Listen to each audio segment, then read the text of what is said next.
The storm came down the mountain like a judgment, sudden and absolute, swallowing the sky and the road in white silence, and in that instant I understood that the world I knew was gone and replaced by something colder, quieter, and far more honest. One moment I was an overworked analyst trying to survive another business trip, and the next I was stranded on a snowy mountain in Colorado with the one person who terrified me more than the blizzard itself, my strict, unyielding boss, Margaret Holloway. Before the story pulls you deeper into that frozen night, take a second and show some love to this channel. If you believe in kindness, second chances, and the idea that even the coldest hearts can change, please like, comment, share this video, and subscribe. It truly helps these stories reach more hearts like yours. My name is Aaron Caldwell, and at that time, I thought my life was nothing more than deadlines and quiet disappointments. Margaret Holloway was the kind of woman whose presence straightened spines and silenced rooms. She ran our New York consulting firm with iron precision, and I had never once seen her smile without calculation. When she told me to accompany her to review a struggling branch in rural Colorado, I accepted without question, because people like me did not say no to people like her. The plan was simple: fly in, rent a car, finish the review, and be back before the weekend. The mountain had other plans. The snow started lightly, almost beautifully, as we drove up the winding road toward a small lodge where we planned to spend the night. Pines bowed under fresh white blankets, and the sky dimmed into a heavy gray. Margaret was focused on the road, her posture rigid, her expression unreadable. I remember thinking how alone she looked, even sitting inches away. When the car finally skidded and refused to move any further, the storm had thickened into something wild and dangerous. The road was officially closed, the phone signal disappeared, and the lodge was the only structure still visible through the chaos. Inside, the lodge was old and creaked like it remembered better days. The caretaker, an elderly man named Thomas Reed, explained that power outages were common during storms like this. The generator could barely support a few rooms. Most were already occupied by stranded travelers, and there was only one room left. One bed. I felt the weight of the situation settle over me like the snow outside, heavy and unavoidable. Margaret accepted the situation with her usual efficiency, though I noticed tension in her jaw that had nothing to do with business. The room was small, warmed by a single heater that struggled against the cold pressing in from every wall. As night fell, the temperature dropped sharply, and the heater failed completely.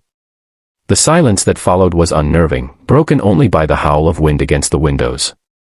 Wrapped in coats and blankets, we sat on opposite sides of the bed, two strangers bound by circumstance.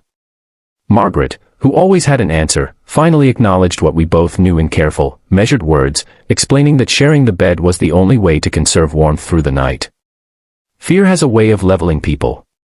As the hours passed, the cold forced us closer, and the distance between boss and employee slowly dissolved into something more human.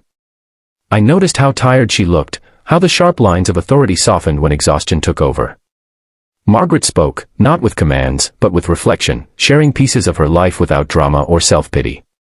She talked about growing up in Montana, about losing her husband years ago, about how success became a shield she hid behind because vulnerability had once cost her everything.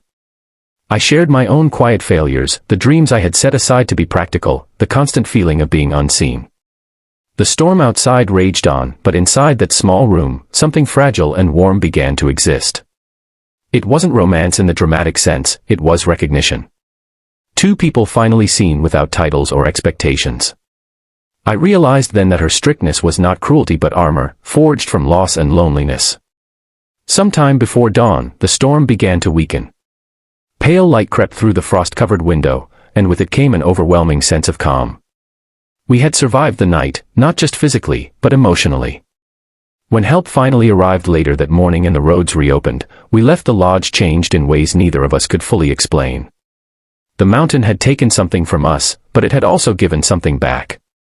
Back in New York, life resumed its familiar rhythm, but the dynamic between Margaret and me was undeniably different. She still demanded excellence, but there was patience now, and understanding. She listened. She encouraged. When she promoted me months later, it felt earned not just through work, but through trust. The office whispered about her change, about the warmth that seemed to follow her now, but only I knew where it began.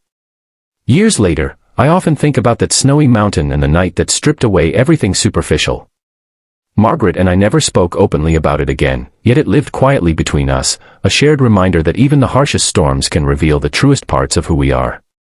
Sometimes, connection is not about romance or destiny, but about survival, compassion, and the courage to be seen when the world goes cold.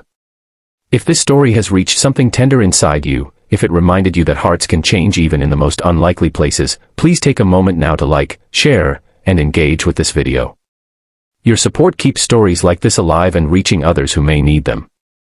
Before the final moment fades, I have one special request. Please comment the word warmth below if this story made you feel hope, connection, or comfort in any way. The mountain no longer scares me. In my memory, it stands quiet and white, not as a place of fear, but as the place where two guarded souls found warmth when they needed it most.